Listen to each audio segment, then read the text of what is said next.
everyone, this is SWATI JAISWAL and today we are going to do the cranial nerve examination.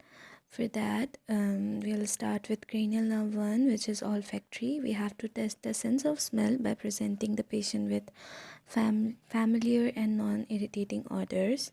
First, we have to be sure that each nasal passage is open by compressing one side of the nose and asking the patient to sniff through the other. The patient should then close both the eyes and occludate one nostril and test smell in the order with substances like here I am going to test it with a vanilla flavor. Now we'll ask our patient to smell. Which is our optic nerve. We have to inspect the optic fundi with our ophthalmoscope, and we have to test the visual field by confrontation.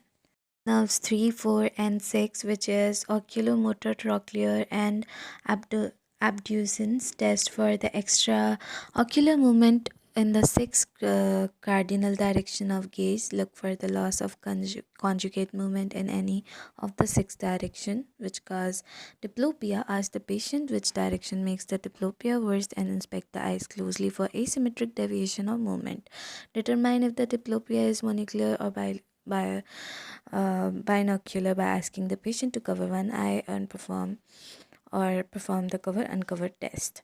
Now we have to identify nystagmus, an involuntary jerking movement of the eye with quick and slow components. Note the direction of gaze in it appears the plane of nystagmus and the direction of quick and slow components. Let's move on to cranial nerve 5, which is our trigeminal nerve. While palpating the temporal and masseter muscles in turn, we had to ask our patient to clench the teeth and then note the strength of the muscle contraction. Ask the patient to move jaw side to side to see the masseter muscle.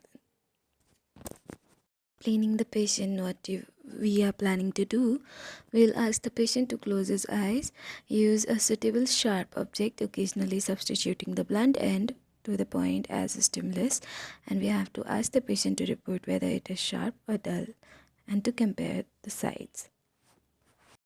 We're going to check for corneal reflex, and we have to ask the patient to look up and away from you and approaching from one side out of the patient's line of vision. Avoiding the eyelashes, touch the cornea lightly with a fine wisp of cotton if the patient is apprehensive, however first touching the conjunctiva. Look for blinking of the eyes, the normal reaction to the stimulus. The sensory limb of this reflex is carried in cranial nerve 5 and the motor response in cranial nerve 7. Use of contact lenses frequently diminish or ablates this reaction. Now for cranial nerve 7, which is our facial nerve, inspect the face both at the rest during conversation with the patient, note any asymmetry and observe any tics or other abnormal movements. Now we have to ask the patient to raise both the eyebrow frown, close the both eyes tightly so that you cannot open them. Test muscular strength by trying to open them as seen in this video. Show both upper and lower teeth, and then we'll ask to smile and then puff out both the cheeks.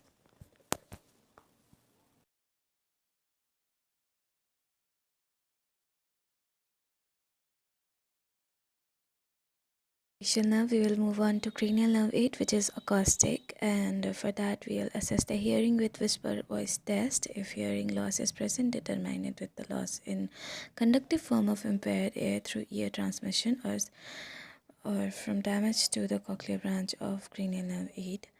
Test for the air and bone conduction using the Rene and lateralization test using the Weber test. We'll move on to cranial nerve 9 and 10, which is our glossopharyngeal and vagus nerve. Now for examination, we'll ask our patient to say ah or to yawn, or we have to watch the movement of soft palate and the pharynx. The soft palate normally rises symmetrically and the uvula remains in midline, and each side of posterior pharynx moves medially like a curtain. The slight curved uvula seen occasionally as a number variation should not be mistaken for uvula deviated violation of cranial nerve 10. see the gag reflex. Warn the patient that you are going to test gag reflex, which consists of elevation of tongue and soft palate and constriction of pharyngeal muscle. Stimulate the back of the throat lightly on each side in turn and note the gag reflex. Many normally healthy people have diminished gag reflex. We will move on to cranial 11, which is a spinal accessory. From the behind, look for atrophy or fasciculation in trapezius muscle and compare one side with other. Fasciculations are fine, frequent, irregular movements in small group of muscle fibers. Ask the patient to shrug both the shoulder upward against your hand, and we have to note the strength and concentration of trapezius muscle. After this, we'll ask the patient to turn his or her head to each side against our hand. Observe the concentration of the opposite sternomastoid and note the force of movement against your hand.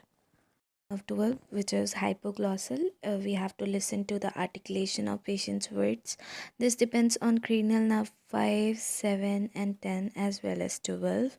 Inspect the patient's tongue as it lies on the floor of the mouth. Look for any atrophy or fasciculation.